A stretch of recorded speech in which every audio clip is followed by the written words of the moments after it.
السلام عليكم ورحمة الله وبركاته. بسم الله الرحمن الرحيم. الحمد لله رب العالمين. الصلاة والسلام على سيد المرسلين وآل كل وصحابته أجمعين. مرادي يا مرادي يا مرادي مرادي شاء قدير الله مرادي وشوقي أنت يا قطب الزمان وجودي مظهر الله سلطاني. അള്ളാഹു റബ്ബുൽ ഇസ്സത്ത് നാം ഏവരെയും വിജയികളിൽ ഉൾപ്പെടുത്തി അനുഗ്രഹിക്കുമാറാകട്ടെ. മഹാനായ വഹബ് ബിൻ മുനബ്ബഹ് റളിയല്ലാഹു അൻഹു മഹാനവറുകൾ ഒരു സംഭവം ഉദ്ധരിക്കുന്നു. മഹാനവറുകൾ പറയുകയാണ്, ഒരു പൂർവിക സമുദായത്തിൽപ്പെട്ട ഒരു ആബിദ് അദ്ദേഹത്തിൻ്റെ ആശ്രമത്തിൽ ഇബാദത്തിലായി കഴിഞ്ഞുകൂടുകയാണ്.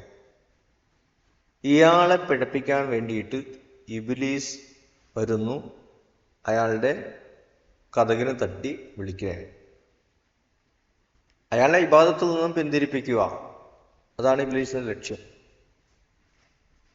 അങ്ങനെ കതകിന് മുട്ടി ശല്യം ചെയ്യുമ്പോൾ കതക് തുറക്കുന്നില്ല. അപ്പോ ഇബ്ലീസ് പറഞ്ഞു, ഞാൻ ഈസ നബിയാണ്, കതക് തുറക്കണം, ഞാൻ മടങ്ങിപ്പോയാൽ നിനക്ക് ഖേദിക്കേണ്ടി വരും എന്നൊക്കെ പറഞ്ഞു. അപ്പോൾ ഈ മനുഷ്യൻ പറഞ്ഞു, ഈസ നബിയാണെങ്കിൽ ഞാനെന്ത് ചെയ്യണം? അങ്ങല്ലേ ഞങ്ങളോട് പറഞ്ഞിട്ടുള്ളത് ഇബാദത്തെടുക്കാനും ഖിയാമത്ത് നാളിനെ സംബന്ധിച്ചുമൊക്കെ. ഇപ്പൊ വന്നിട്ട് വേറെന്തെങ്കിലും പറഞ്ഞാൽ അത് അംഗീകരിക്കാൻ പറ്റൂല എന്ന നിലയ്ക്ക് അദ്ദേഹം സംസാരിച്ചു. ഇപ്പൊ ഇയാൾ കതക് തുറക്കാനോ പുറത്തിറങ്ങി വരാനോ അയാളുടെ ഇബാദത്ത് അവസാനിപ്പിക്കാനോ തയ്യാറല്ല എന്ന് കണ്ടപ്പോൾ, ഒരു നിശ്ചിത ദിവസം കണക്കാക്കി ചിലപ്പോൾ ഇബാദത്തിൽ മുഴുകിയതായിരിക്കും, അത് ഇടയ്ക്ക് വെച്ച് മുറിക്കാനുള്ള പദ്ധതിയാണ് ഇബ്ലീസ് ഒപ്പിക്കുന്നത്. ഇപ്പൊ ഇയാൾ അതിന് തയ്യാറാകുന്നില്ല. അയാളുടെ ആ മുജാഹദ, ആ റിയാള മുറിക്കാൻ അയാൾ തയ്യാറാകുന്നില്ല. അയാൾ ഇരുന്നിടത്ത് തന്നെ ഉറച്ചിരിക്കാനാണ് ശ്രമിച്ചുകൊണ്ടിരിക്കുന്നത്. അപ്പോ ഇബ്ലീസ് ഇയാളെ തൻ്റെ വരുതിയിൽ കൊണ്ടുവരാൻ പറ്റൂല എന്ന് ഉറപ്പിച്ചപ്പോൾ ഇബ്ലീസ് പറഞ്ഞു, ഞാൻ ഇബ്ലീസാണ്, നിന്നെ പിഴപ്പിക്കാൻ വേണ്ടി വന്നതാണ്. എന്തായാലും നിന്റെ മുന്നിൽ ഞാൻ തോറ്റിരിക്കുന്നു. പിന്നെ എന്തെങ്കിലും എന്നോട് ചോദിക്കാനുണ്ടെങ്കിൽ ചോദിച്ചോ, ഞാനത് പറഞ്ഞു തരാം എന്നും ഇബ്ലീസ് പറഞ്ഞു. അപ്പൊ അദ്ദേഹം ആദ്യം പറഞ്ഞു, എനിക്ക് നിന്നോടൊന്നും ചോദിക്കാനൊന്നും ഇല്ല എന്ന് പറഞ്ഞു. പിന്നീട് പറഞ്ഞു, ഞാൻ ചോദിച്ചാൽ അതിന് ശരിക്കുള്ള ഉത്തരം ചെയ്യുമോ എന്ന് ചോദിച്ചു. അപ്പൊ പറഞ്ഞു, ഉത്തരം ചെയ്യാമെന്ന് പറഞ്ഞു. അപ്പോ ആ മനുഷ്യൻ, ആ അബിദായ മനുഷ്യൻ ഇബ്ലീസിനോട് ചോദിക്കുകയാണ്, അഖ്ബിർനി അയ്യു അഖ്ലാഖി ബനി ആദം അഅ്വനു ലക അലൈഹി. മനുഷ്യന്മാരുടെ സ്വഭാവങ്ങൾ, അവരെ വഴിപിഴപ്പിക്കാൻ നിന്നെ ഏറ്റവും സഹായിക്കുന്ന സ്വഭാവം ഏതാണ് എന്ന് ഇബ്ലീസിനോട് ഈ മനുഷ്യൻ ചോദിക്കുകയാണ്. അപ്പോ ഇബ്ലീസ് പറഞ്ഞു, അൽ ഹിദ്ദ, കോപം, ദേഷ്യം. ഇതാണ് ഒരു മനുഷ്യനെ പിഴപ്പിക്കാൻ പറ്റുന്ന, എനിക്കേറ്റവും സഹായകമാകുന്ന സ്വഭാവം. ഇദാ കാന ഹദീദൻ ഖല്ലബ്നാഹു കമാ യുഖല്ലിബു സുബിയാനുൽ ഖുറ. ഒരു മനുഷ്യൻ ദേഷ്യം പിടിച്ചു കഴിഞ്ഞാൽ ഖല്ലബ്നാഹു, അവനെ നാം തട്ടിക്കളിക്കും, അവനെ ഞാൻ തട്ടിക്കളിക്കും. കമാ യുഖല്ലിബു സുബിയാനുൽ ഖുറ, കുട്ടികൾ ബോൾ തട്ടുന്നത് പോലെ ഇവനെ തട്ടിക്കളിക്കാൻ എനിക്ക് സാധിക്കും.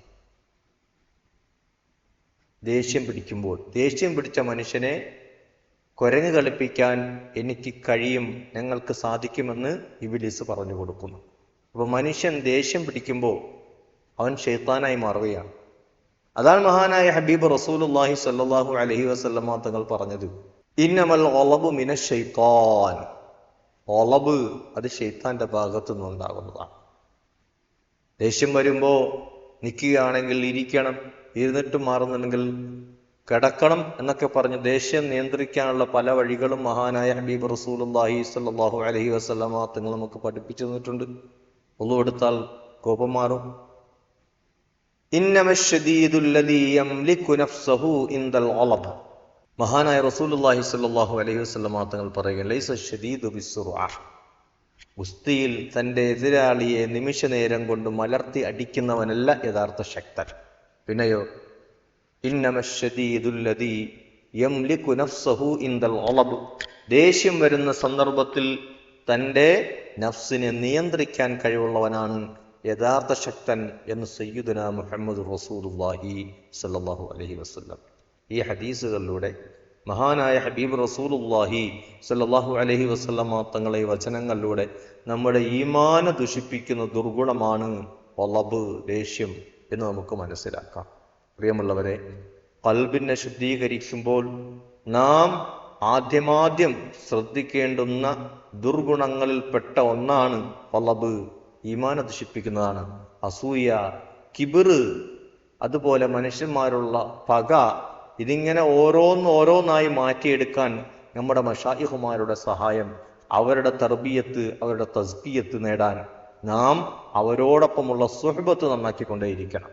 നാം ഈ ഹദീസ് പഠിച്ചത് കൊണ്ട് ദേഷ്യം മാറ്റണമെന്ന് മഹാനായ റസൂലുള്ളാഹി സ്വല്ലല്ലാഹു അലൈഹി വസല്ലം തങ്ങളുടെ വചനം കേട്ടതുകൊണ്ട് നമ്മുടെ ആരും ദേഷ്യം മാറണമെന്നില്ല. മഹാന്മാരുമായുള്ള സുഹബത്തിലൂടെ, അവരുടേതായ തസ്കിയത്തിലൂടെയാണ് ഈ ഹദീസ് നമ്മെ സ്വാധീനിക്കാൻ, നമ്മൾ മാറ്റങ്ങൾ സൃഷ്ടിക്കാൻ ഉതകുന്ന വിധം മഹാന്മാരുടെ തർബിയത്തുണ്ടാകുന്നത് അവരുമായുള്ള സുഹബത്ത് വർദ്ധിക്കുമ്പോഴാണ്. ആയതുകൊണ്ട് മഹാനായ ഷെയ്ഖുന ഖുതുബുസ്സമാൻ സൂഫി മുഹമ്മദ് യൂസുഫ് സുൽത്താൻ ഷാഹു ഖാദിർ ചിസ്തി മഹാനവറുകളുടെ മുരീദുമാരോട്, അവരുടെ ആശിഖ്യങ്ങളോടത്, അവിടുത്തെ നായിബിന്റെ നിർദ്ദേശങ്ങൾ പിന്തുടരുന്ന ബഹുമാന്യ മുഅ്മിനീങ്ങളോട്, ആദ്യമായി നഫ്സിനോടും വസിയ്യത്ത് ചെയ്യാനുള്ളത്, നമ്മുടെ ഈമാനെ ദുഷിക്കുന്ന ഈ ദുർഗുണം അത് ചിലപ്പോൾ നമ്മുടെ കുടുംബത്തിൽ പ്രശ്നങ്ങൾ സൃഷ്ടിക്കും, നാട്ടിൽ പ്രശ്നങ്ങൾ സൃഷ്ടിക്കും. ഈമാൻ ദുഷിക്കുന്നതിന് പുറമെ ജനങ്ങൾക്കിടയിലുള്ള ബന്ധങ്ങൾ തകരുന്നതിനൊക്കെ കാരണമാകുന്ന ശൈത്താനിയായൊരു സ്വഭാവമാണ് ഒളബ്. അതിൽ നിന്നും അള്ളാഹു നമ്മളെല്ലാം കാത്തുരക്ഷിക്കുമാറാകട്ടെ. മഹാന്മാരുടെ തർബിയത്തും തസ്ബിയത്തും സദാസമയം ലഭിക്കുന്ന ഭാഗ്യവാന്മാരിൽ അള്ളാഹു നമ്മളെല്ലാം ഉൾപ്പെടുത്തി അനുഗ്രഹിക്കുമാറാകട്ടെ. പരിശുദ്ധമായ റമളാൻ, ഈ വിശുദ്ധമായ റമളാനിൽ ഒരു നോമ്പുകാരനോട് ഒരാൾ ഇങ്ങോട്ട് വഴക്കുണ്ടാക്കാൻ വന്നാൽ അയാളോട് ഞാൻ നോമ്പുകാരനാണ് എന്ന് പറഞ്ഞു ഒഴിഞ്ഞു മാറാൻ മഹാനായ ഹബീബ് റസൂലുള്ളാഹി സ്വല്ലല്ലാഹു അലൈഹി വസല്ലം തങ്ങൾ പഠിപ്പിക്കുന്നുണ്ടല്ലോ. അപ്പോൾ വിശുദ്ധ റമളാൻ ഇതിനെല്ലാത്തിനും, എല്ലാ സ്വഭാവങ്ങളും നേടിയെടുക്കുന്നതിന് സഹായിക്കുന്ന ഒരു മാസമാണ്. അതിനുള്ള ഒരു പരിശീലന കളരിയാണ് വിശുദ്ധ റമളാൻ, അതിലെ വ്രതാനുഷ്ഠാനം. അള്ളാഹു അത് വേണ്ട രീതിയിൽ നിർവഹിക്കാൻ നമുക്കെല്ലാം തൗഫീഖ് നൽകി അനുഗ്രഹിക്കുമാറാകട്ടെ. അസ്സലാമു അലൈക്കും വറഹ്മത്തുള്ളാഹി വബറകാതുഹു.